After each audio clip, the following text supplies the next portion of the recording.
اس دنیا میں کوئی ایسی جگہ نہیں جو خانہ کعبہ کی طرح مقدس اور مرکزی حیثیت رکھتی ہو۔ یہ مقام سعودی عرب میں وادی حجاز میں واقع ہے۔ روزانہ ہزاروں افراد 24 گھنٹے خانہ کعبہ کا طواف کرتے ہیں۔ خانہ کعبہ کی مقدس تصاویر لاکھوں گھروں کی زینت ہیں اور کروڑوں مسلمان اس مقام کو اپنا قبلہ تسلیم کرتے ہوئے اس کی جانب رخ کر کے 5 وقت کی نماز ادا کرتے ہیں۔ خانہ کعبہ مکعب یعنی کیوب کی شکل میں تعمیر ہونے کے ساتھ ساتھ تاریخ کے آئینہ میں ایک انتہائی خاص مقام کا حامل بھی ہے۔ یہاں ہم خانہ کعبہ کے متعلق چند ایسے حقائق پیش کریں گے جن سے بہت کم لوگ واقف ہیں۔ نمبر 1، خانہ کعبہ کئی مرتبہ تعمیر ہو چکا ہے۔ دوستو، خانہ کعبہ جس طرح آج ہمیں نظر آتا ہے یہ ویسا نہیں ہے جو حضرت ابراہیم علیہ السلام اور حضرت اسماعیل علیہ السلام کے دور میں تعمیر ہوا تھا۔ وقت کے ساتھ پیش آنے والی قدرتی آفات اور حادثات کی وجہ سے اس کو دوبارہ تعمیر کرنے کی ضرورت پڑتی رہی ہے۔ بے شک ہم سب جانتے ہیں کہ خانہ کعبہ کی دوبارہ تعمیر کا ایک بہت بڑا حصہ نبی کریم صلی اللہ علیہ وآلہ وسلم کی زندگی میں نبوت ملنے سے قبل ممکن ہو چکا تھا۔ یہ وہ وقت تھا جب نبی کریم صلی اللہ علیہ وآلہ وسلم نے ایک بڑی خون ریزی کو اپنی دور اندیشی سے روکا تھا۔ ایک بڑے کپڑے میں حجر اسود کو رکھ کر ہر قبیلے کے سردار سے اٹھوایا تھا۔ اس کے بعد آنے والے وقت میں کئی مرتبہ خانہ کعبہ کی تعمیر ہوتی رہی ہے۔ آخر میں خانہ کعبہ کی تفصیل سے آرائش 1996 میں ہوئی تھی، جس کے نتیجے میں بہت سارے پتھروں کو ہٹا دیا گیا تھا اور بنیاد کو مضبوط کر کے نئی چھت ڈالی گئی تھی۔ یہ اب تک کی آخری بڑی تعمیر ہے اور اب خانہ کعبہ کی عمارت کو پہلے سے کہیں زیادہ محفوظ تصور کیا جاتا ہے۔ نمبر 2، خانہ کعبہ کے 2 دروازے اور 1 کھڑکی ہوا کرتی تھی۔ دوستو، دوبارہ تعمیر کیے جانے سے قبل خانہ کعبہ کا ایک دروازہ اندر داخل ہونے کے لیے اور ایک باہر جانے کے لیے استعمال ہوتا تھا۔ ایک زمانہ تک خانہ کعبہ میں 1 کھڑکی ہوا کرتی تھی۔ خانہ کعبہ کی جو شکل آج موجود ہے اس میں صرف دروازہ موجود ہے، لیکن کھڑکی اب ختم ہو چکی ہے۔ نمبر 3، خانہ کعبہ کے مختلف رنگ۔ ہم لوگوں نے خانہ کعبہ کو ہمیشہ کالے رنگ کی کسوہ اور سونے کے دھاگوں میں دیکھنے کی ایسی عادت ہو چکی ہے کہ ہم اس کو کسی اور رنگ میں تصور بھی نہیں کر سکتے۔ یہ روایت عباسد، جن کی گھر کا رنگ کالا تھا، کے دور سے چلی آ رہی ہے، لیکن اس سے قبل خانہ کعبہ مختلف رنگ کے غلاف سے ڈھکا رہتا تھا۔ ان رنگوں میں ہرا، لال اور سفید رنگ شامل ہیں۔ نمبر 4، خانہ کعبہ کی چابیاں ایک خاندان کی تحویل میں ہیں۔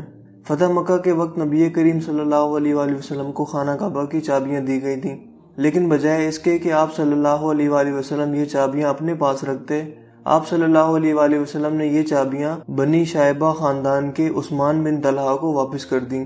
اس وقت سے آج تک وہ ان چابیوں کے روایتی رکھوال ہیں اور نبی کریم صلی اللہ علیہ وآلہ وسلم کے نادر الفاظ کی روشنی میں یہ چابیاں ہمیشہ ان کے پاس ہی محفوظ رہیں گی۔ حضور اکرم صلی اللہ علیہ وآلہ وسلم نے فرمایا تھا، اے بنی طلحہ، یہ چابیاں روز قیامت تک تیری تحویل میں رہیں گی، سوائے اس کے کہ وہ زور زبردستی تجھ سے غیر اخلاقی طریقے سے چھین لی جائیں۔ نمبر 5، پہلے خانہ کعبہ عوام کے لیے کھلا رہتا تھا۔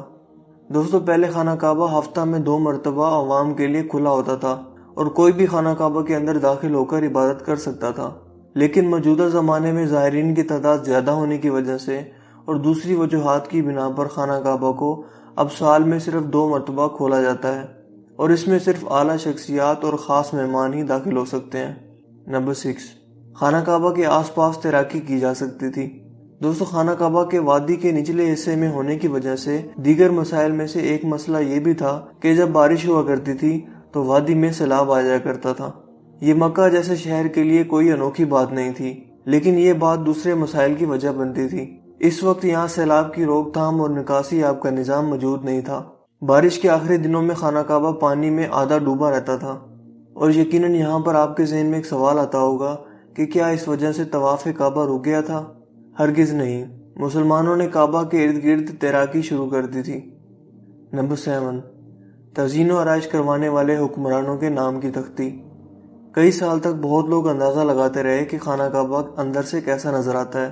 وہ لوگ خوش نصیب ہیں جن کو خانہ کعبہ کے اندر داخل ہونے کی سعادت ملی، اور ایک خوش نصیب وہ ہیں جن کو تصویر بنانے کا موقع ملا، اور لاکھوں لوگوں نے یہ تصویریں انٹرنیٹ پر آن لائن دیکھی۔ خانہ کعبہ کا اندر کا حصہ سنگ مرمر اور ہرے رنگ کے کپڑے سے ڈھکا ہوا ہے۔ جس دور کے حکمران نے خانہ کعبہ کی دوبارہ آرائش کروائی تھی، اس نے خانہ کعبہ کے اندر اپنے نام کی تختی بھی لگوائی۔ نمبر 8، خانہ کعبہ کی تعداد 2 ہے۔ دوستو، خانہ کعبہ کے بالکل اوپر جنت میں ایک اور خانہ کعبہ موجود ہے۔ اس کا ذکر قرآن پاک میں بھی آتا ہے اور نبی پاک صلی اللہ علیہ وآلہ وسلم نے بھی اس بات کی نشاندہی کی ہے۔ اللہ کے نبی صلی اللہ علیہ وآلہ وسلم نے معراج کا واقعہ سناتے ہوئے فرمایا، جب مجھے بیت المعمور دکھایا گیا تو میں نے حضرت جبرائیل علیہ السلام سے پوچھا۔ انہوں نے جواب دیا کہ یہ بیت المعمور ہے جہاں 70,000 فرشتے روزانہ اللہ کی عبادت کرتے ہیں، اور جب وہ یہاں سے جاتے ہیں تو واپس نہیں آتے، مطلب ہمیشہ نیا دستہ آتا ہے۔ نمبر 9، حجر اسود۔ دوستو، کیا آپ نے کبھی اس بات پر غور کیا ہے کہ حجر اسود چاندی کے سانچے میں کیوں گھرا رہتا ہے؟ کچھ لوگوں کا خیال ہے کہ حجر اسود امویاد کی فوج کے ہاتھوں مارے گئے پتھر لگنے کی وجہ سے ٹوٹ گیا تھا جب وہ مکہ پر قابض تھے، جبکہ یہ پتھر عبداللہ بن زبیر کی ملکیت میں تھا۔ کچھ ذرائع کے مطابق حجر اسود بحرین سے تعلق رکھنے والے اسماعیلی گروپ ککماٹینز کے ہاتھوں ٹوٹ گیا تھا۔ ان لوگوں کا یہ خیال تھا کہ حج مبارک ایک توہین پرستی کا عمل ہے۔ اپنی بات کو سچ ثابت کرنے کے لیے ان لوگوں نے 10,000 حجاج کو مار کر ان کی باقیات کو آب زمزم کے کنویں میں پھینک دیا تھا۔ یہ غیر انسانی عمل کافی نہیں ہے۔ یہ شیطان حجر اسود کو عرب کے مشرق میں لے گئے اور پھر عراق کے شہر کوفہ لے گئے، جہاں اس کے عوض تاوان وصول کیا گیا۔ جب ان کو مجبور کیا گیا تھا کہ وہ اس کو خلیفہ عباسد کو واپس کر دیں۔ جب اسے واپس کیا گیا تھا تو یہ ٹکڑوں میں تھا، اور اس کو یکجان کرنے کا صرف ایک ہی طریقہ سمجھ آیا تھا کہ اس کو چاندی کے سانچے میں رکھا جائے۔ کچھ تاریخ دانوں کے مطابق اس مقدس پتھر کے کچھ حصے آج بھی کہیں گم ہیں۔ نمبر 10، خانہ کعبہ مکعب کی شکل کا نہیں ہے۔